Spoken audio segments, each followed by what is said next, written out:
Buenos Aires, like the Solas Tango Opera.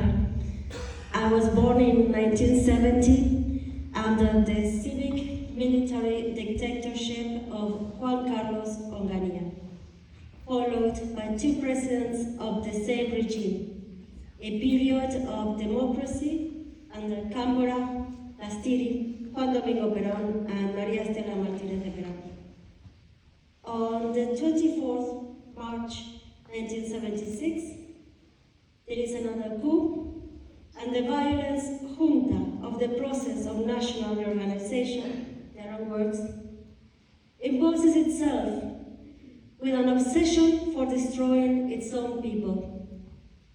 From one day to the next, at the age of 6 years old, I became the one in charge of turning on the interior light of my father's car every time we passed in front of a police station or a military barricade at night. It was mandatory.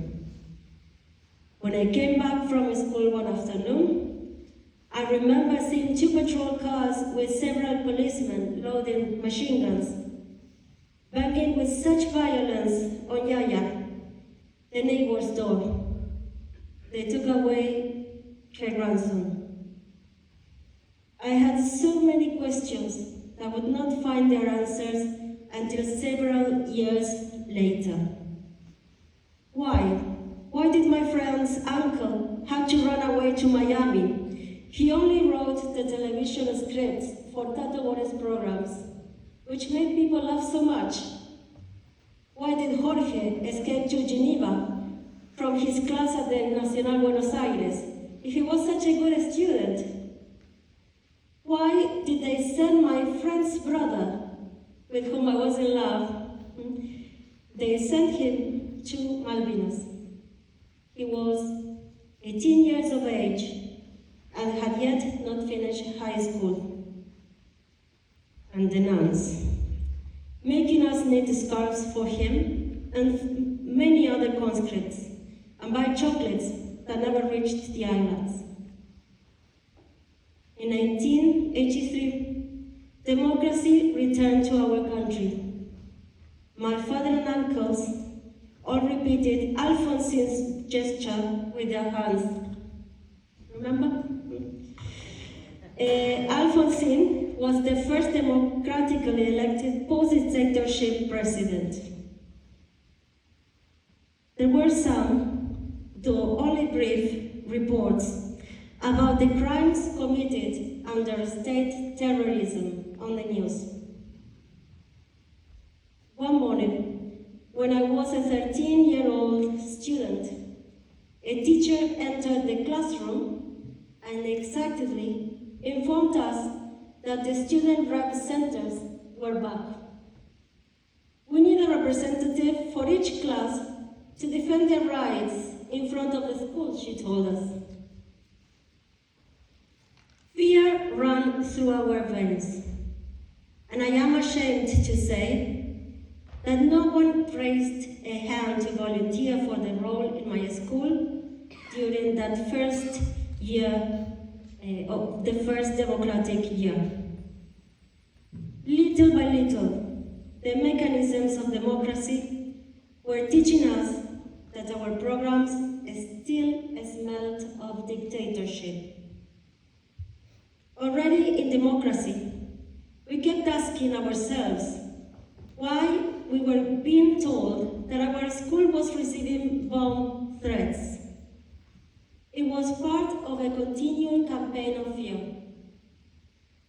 At school, they showed the video of the grandmothers of Plaza de Mayo, called Who Am I? The voice of the first recovered granddaughter and the story of Estela de Carlotto, president of Abuelas, remain inscribed on my heart.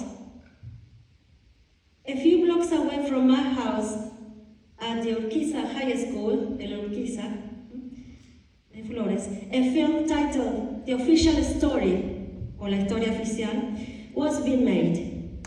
It was 1985. It was the story of a girl who had been kidnapped from her birth mother and appropriated by a family implicated in the dictatorship. I had just turned 15. I did not know my original identity either.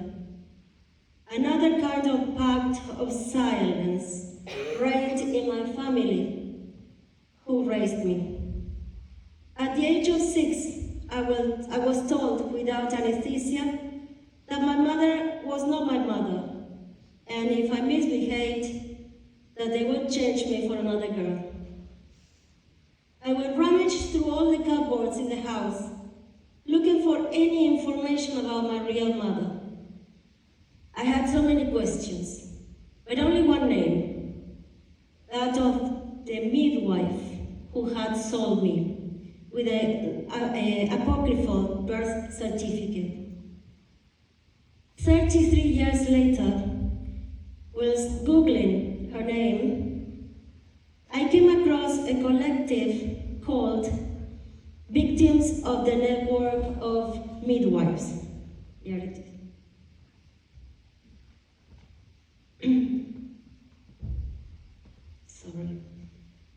I came across a collective called Victims of the Network of Midwives United.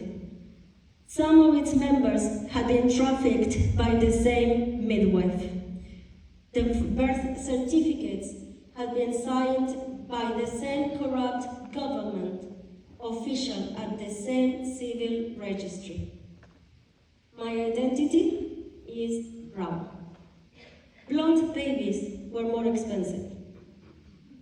If a baby that had been purchased died, the appropriators could return to claim another healthy baby as part of a guarantee.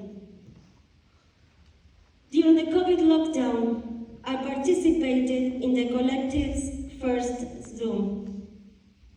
I felt that I had found my tribe. It was like a new family, no one defined by blood ties, but by mutual care and affect around the shared struggle. For the first time, I met with victims of the same midwives. We have been stolen, sold, and trafficked for commercial reasons from the 1950s to the 1990s. Our biological mothers, some still only 12, 14, 16 years old, heard us cry at birth, but were told we had been stillborn. I am a lecturer here at Newcastle University, where our students research the work of the grandmothers. Every year, we invite recovered grandson Guillermo Pérez Roysimblit and pedagogical director Irene Strauss. Our students are impressed by the strength of the human rights movement in Argentina, the political commitment across generations, the powers of the street as a space of resistance, and the generosity of the grandmothers of Plaza de Mayo in sharing their experience. In addition to the 132 recovered grandchildren, the National Commission for the Right to Identity, ONADI, is supporting those of us who, like me, were stolen at birth through their Mother Who Are Looking campaign. Babies who were not stolen within the framework of state terrorism, but those who were trafficked by midwives, doctors, and officials. Many of them also accomplices of the dictatorship's security forces. Not for political reasons, but for financial gain.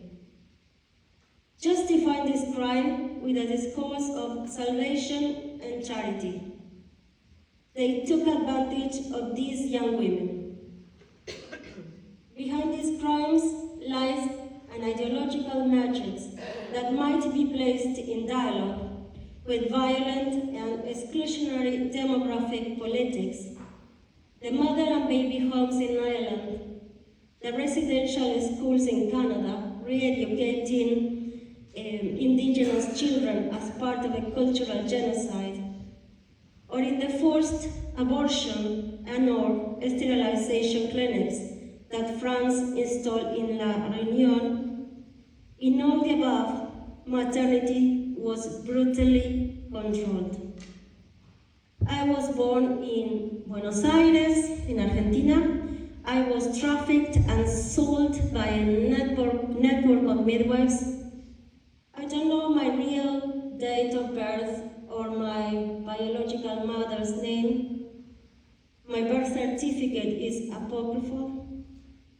I am talking about a crime, a violation of human rights that quietly took place in democracy.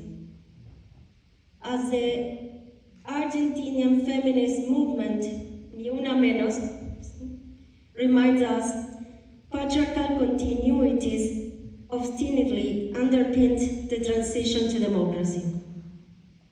In December 2020, the Argentinian government legalized the right for all people with childbearing capacity to freely access voluntarily and legal interruption of pregnancy. A year ago, in June 2022, after 50 years, the United States Supreme Court revoked the constitutional right to abortion without restriction during the first trimester of pregnancy. We must never put down our green scarves, the green scarves, because the reactionary undertow continues to operate.